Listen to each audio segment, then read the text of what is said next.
La loi économie sociale et solidaire a mené de nombreuses avancées pour les associations, tout d'abord concernant leur financement, mais aussi concernant des outils de développement ou aussi la simplification des démarches.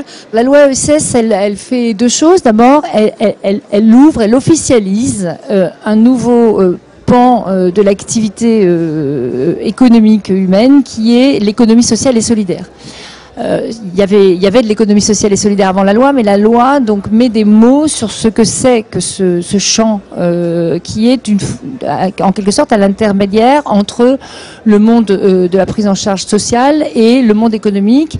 Et la loi a été essentiellement donc conçue sous son angle économique comme la création d'un secteur qui est une alternative à l'économie de marché. Et puis la loi, elle fait une deuxième chose, donc elle fait ça principalement, elle s'appelle la loi sur l'économie sociale et solidaire, mais il faut bien dire aussi qu'elle a servi de véhicule pour amener quelques aménagements, améliorations, changements sur la réglementation des associations et des fondations. La loi ESS, c'est d'abord la reconnaissance de l'action économique des associations.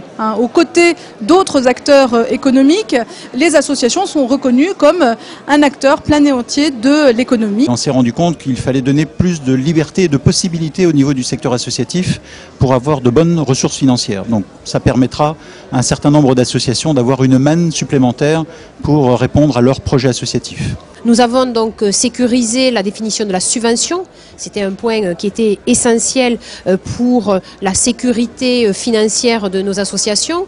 Nous avons également donné la capacité juridique à gérer des biens. C'est dans le cadre des dons et legs dont peuvent bénéficier les associations. Mais également, nous avons créé les titres associatifs, qui est un dispositif de financement qui correspond aux besoins qu'ont nos concitoyens de pouvoir donner du sens à leur investissement financier, d'avoir une utilité sociale à la finance. Et puis, c'est également des dispositifs qui facilitent la fusion, la scission, c'est-à-dire qui facilitent toute la vie des associations. Aujourd'hui, autant l'État ne peut plus se passer du monde associatif pour développer des politiques publiques majeures. Par exemple, la réforme des rythmes scolaires, elle ne peut pas se faire sans le tissu associatif. La politique alimentaire pour les plus démunis, elle ne peut pas se faire sans le tissu associatif. Nous pensons aussi que des entreprises, aujourd'hui, ne peuvent pas se développer sur les territoires, ne peuvent pas toucher des populations pauvres, ne peuvent pas développer de nouveaux marchés sans s'appuyer aussi sur une connaissance et des partenariats avec le monde associatif. Un entrepreneur social, c'est quelqu'un qui a envie de répondre à un besoin sociétal, à un enjeu, et qu'il le fait avec les moyens et les compétences de l'entreprise. Premier domaine privilégié par ces entreprises qui créent ces structures, c'est l'action sociale. Deuxième domaine, l'insertion professionnelle.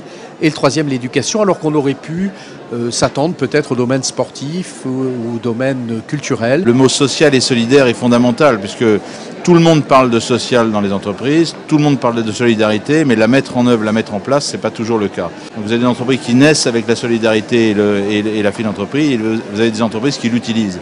Il faut que les entreprises l'utilisent de plus en plus. Les fondations, les associations attachées à des entreprises, attachées à des organismes financiers, c'est à mon avis fondamental.